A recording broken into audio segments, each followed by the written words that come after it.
Well, thank you very much, everybody. Thank you. What an honor.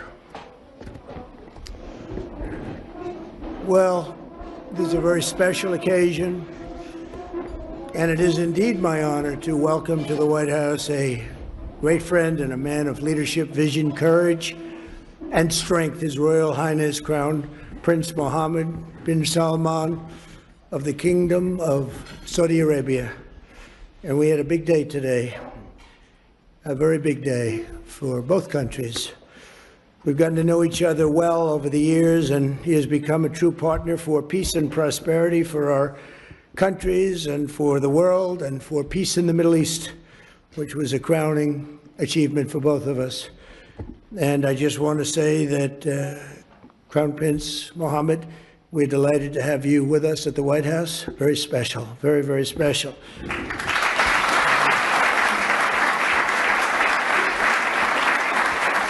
I'd like to also express my gratitude to our wonderful First Lady for organizing this beautiful evening. She worked hard on it. Thank you very much, Melania. Thank you.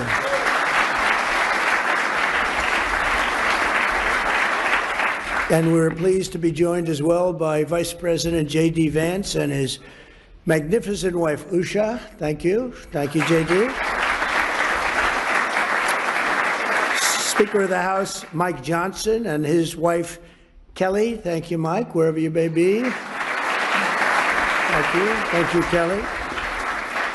Princess Rima. Thank you, Princess Rima. Such an incredible representative of your country.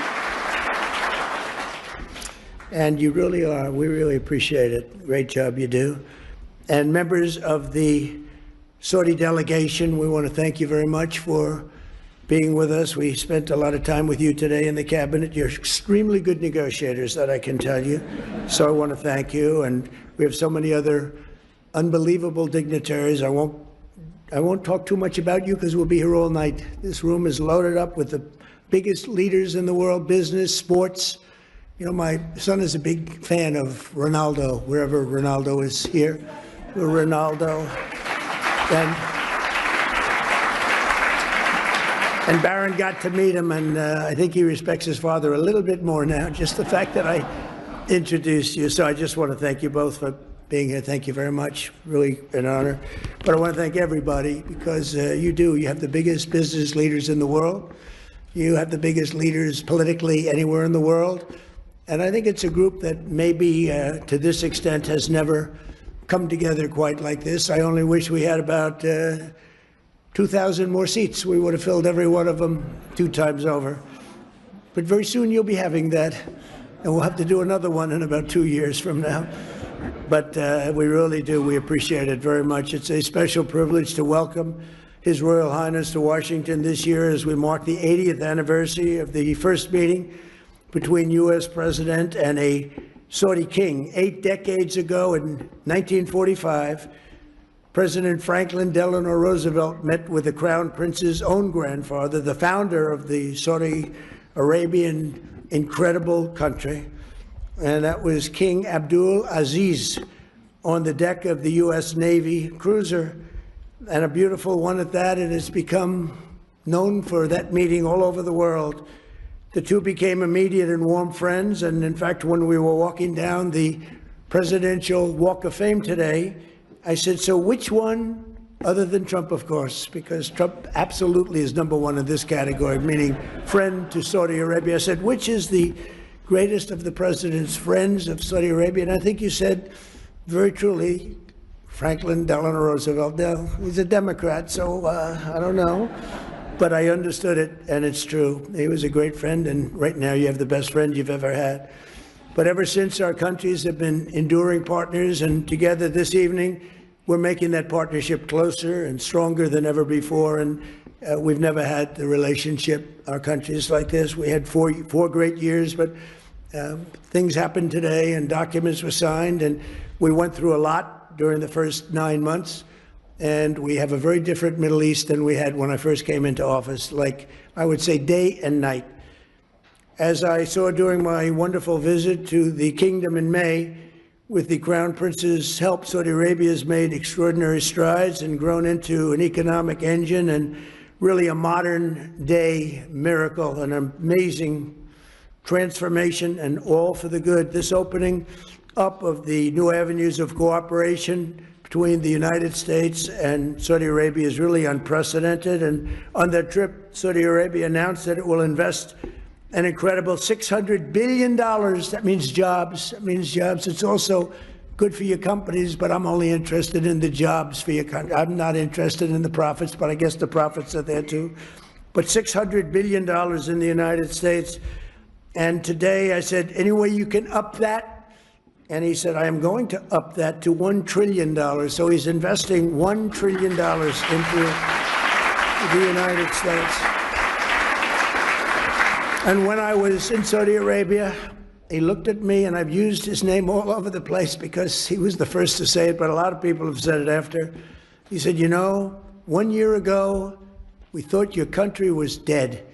And now you have the hottest country anywhere in the world. We are the hottest country anywhere in the world right now. So I want to thank you for giving me one of the most effective lines that I have. And I quote you, and I quote some others, but I always put you up at top. But many people have said that. This week, we're also signing exciting agreements on civil nuclear energy, critical minerals, and artificial intelligence, numbers that nobody's ever heard of before. And Jensen, I want to thank you. You had a great meeting of NVIDIA, wherever you may be. And I want to thank Tim Cook and Apple for all of the money that you're investing in the United States. They're both investing $600 billion. And we have numerous other companies in the room that are likewise investing large sums because they believe in what we are doing and what's taken place, this miracle that's taken place in the USA. Together, these will come together. We're going to have support the many thousands of American jobs that have been created and help solidify the USA and the world leader. We're really now by far the world leader in technology, and nobody even questions it. Advanced manufacturing and other vital industries. They were saying 2-3 years ago, when the country was really losing business, not gaining business, that we'll never be manufacturers again, we'll never be doing any of these businesses again, that are coming back to us in record numbers. AI plants, but maybe even most importantly, in a sense, the auto plants. They're all pouring back into the United States. And I have to say, because of tariffs, I'll also say because of November 5th, the election.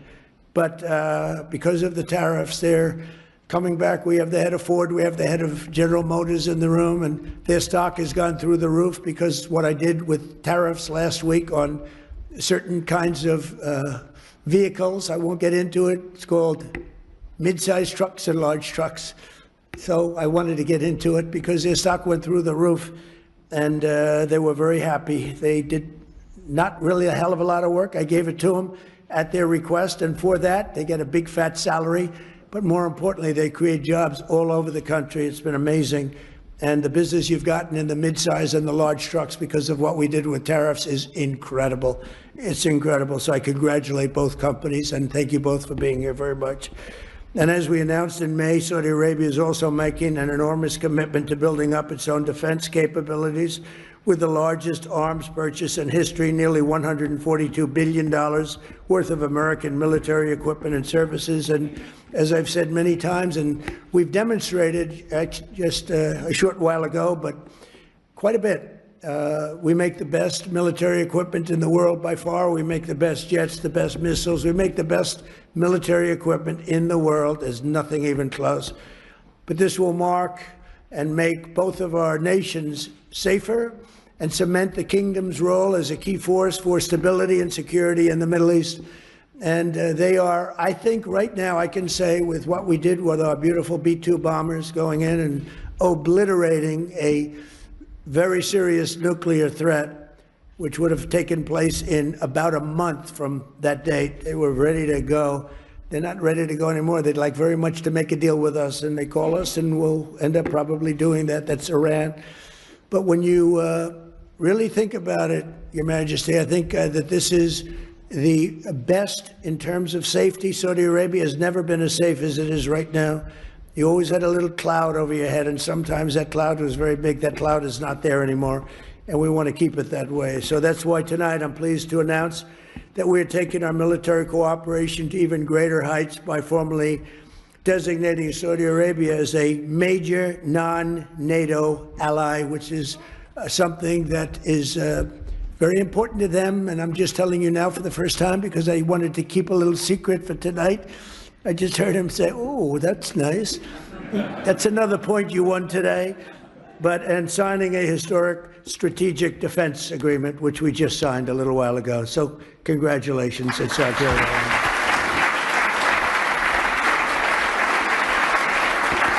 A stronger and more capable alliance will advance the interests of both countries, and it will serve the highest interest of peace, and we all share in peace, and we've never had and been so close to truly everlasting peace in the Middle East. All my life I've heard, oh, peace in the Middle East, but it'll never happen. We did it.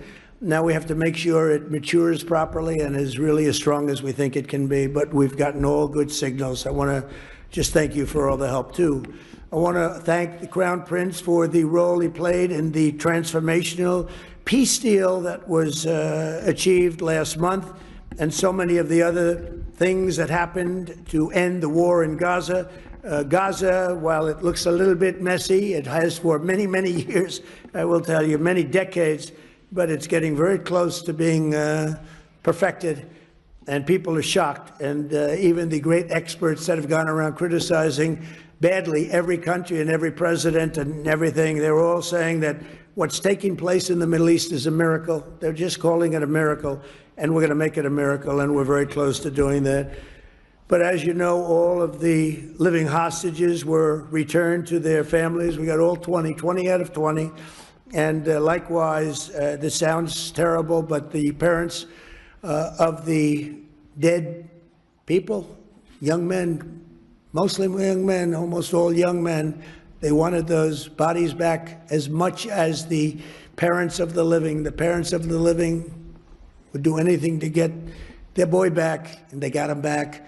And the parents of the dead wanted them just as much. It almost seemed as though they wanted them more. And today, through the efforts of Steve Witkoff and Jared Kushner and Marco Rubio and everybody worked together. We worked so hard together. 2 more bodies were brought back, and we're up to almost the full count. I think we're too short right now, and a lot of work has been done by Hamas. And a lot of people said they wouldn't be doing that, but they did do it. And the bodies have been delivered to the families, to the mothers, to the fathers, and at least they can be in peace. It's amazing. It was a miserable period of time. We have 2 more to go, and I think we'll be getting them also. Not easy. That was not easy. Not an easy situation. I've met with many of those parents, and what a time they've had. But we also want to thank all of the people living in Gaza, the residents of Gaza, and they've, as you know, begun to move back to their homes, and a lot more safety. They said today a lot more safety than they've ever had before. It was a rough neighborhood, to put it mildly, and a lot of progress has been made with respect to Gaza and just about everything else we touch. Just yesterday, the United Nations Security Council formally adopted my peace plan and officially endorsed the Board of Peace. This is a board like no other. It will have the heads of major countries, I think all of the major countries. I hope Your Highness will be on the board. You'll accept, I hope. But the Board of Peace will be something that's never even been thought of before. And it's covering Gaza, but it'll end up covering large portions of the world. And I was honored to be chosen the chair of that Board of Peace, and I think you'll see something that nobody's ever seen before in terms of the status of the board. There will never be a board like the board that we're going to be announcing. Everybody wants to be on the board, and it'll end up being quite a large board because it'll be the heads of every major country, and the United Nations passed it, I guess unanimously, you can say. China, which was against it, took a pass. Didn't vote against it, and Russia, which was against it, didn't vote against it. So we appreciate it because one negative vote and it doesn't happen.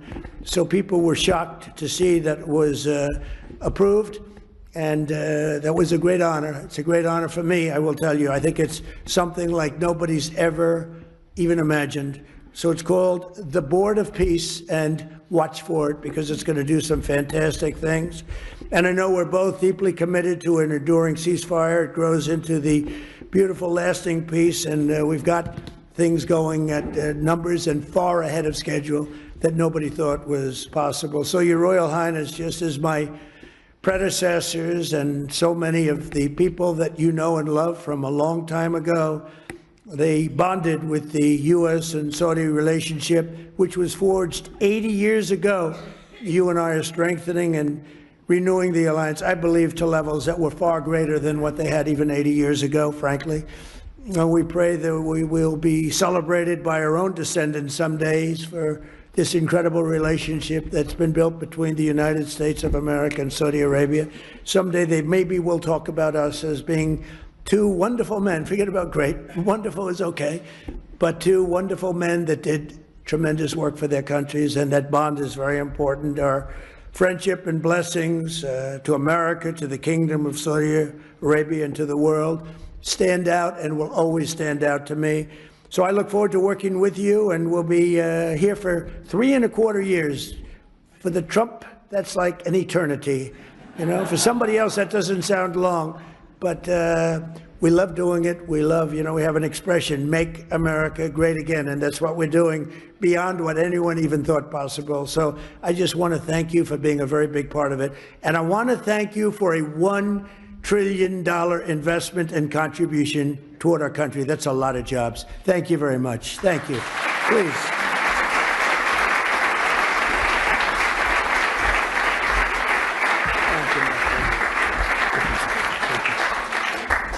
Well, it's too hard to speak after Mr. President. No one speaks better than him. But first of all, I will start with thanking Mr. President for the warm and great welcome that we have today. We feel home, and this relation started around close to 9 decades ago with Roosevelt and King Abdulaziz, who've established the modern Saudi Arabia. Also, I've known that America is almost celebrating 250 years of establishment, and also in 2 years we will celebrate in Saudi Arabia 300 years of establishing Saudi Arabia. We've been since the last 9 decades working together in many areas. During the World War II, we was a major supplier for oil. During the Cold War, countering extremism, terrorism, but during that time, we've been also working on a lot of economical opportunities. But today, it's a special day. We think the horizon of the economical cooperation between Saudi Arabia and the rest of America, it's bigger and wider in many areas. We've been signing a lot of agreements that are going to open the door to develop the relation deeper in many areas, and we're going to work on it. We believe the opportunities is huge, so we're going to focus on implementation and keep increasing the opportunities between our both countries. So thank you again, Mr. President. Thank you very much. And also, before I come here, someone told me that there is in some of the bidding sites that they are bidding on me wearing black suits, and if you bid on me wearing black suits, I'm coming here with the black suits, they're going to get almost 17x. So I want to tell them, sorry, you lose the bid. Sure. Maybe next time. So thank you, Mr. President. Thank you. Very much.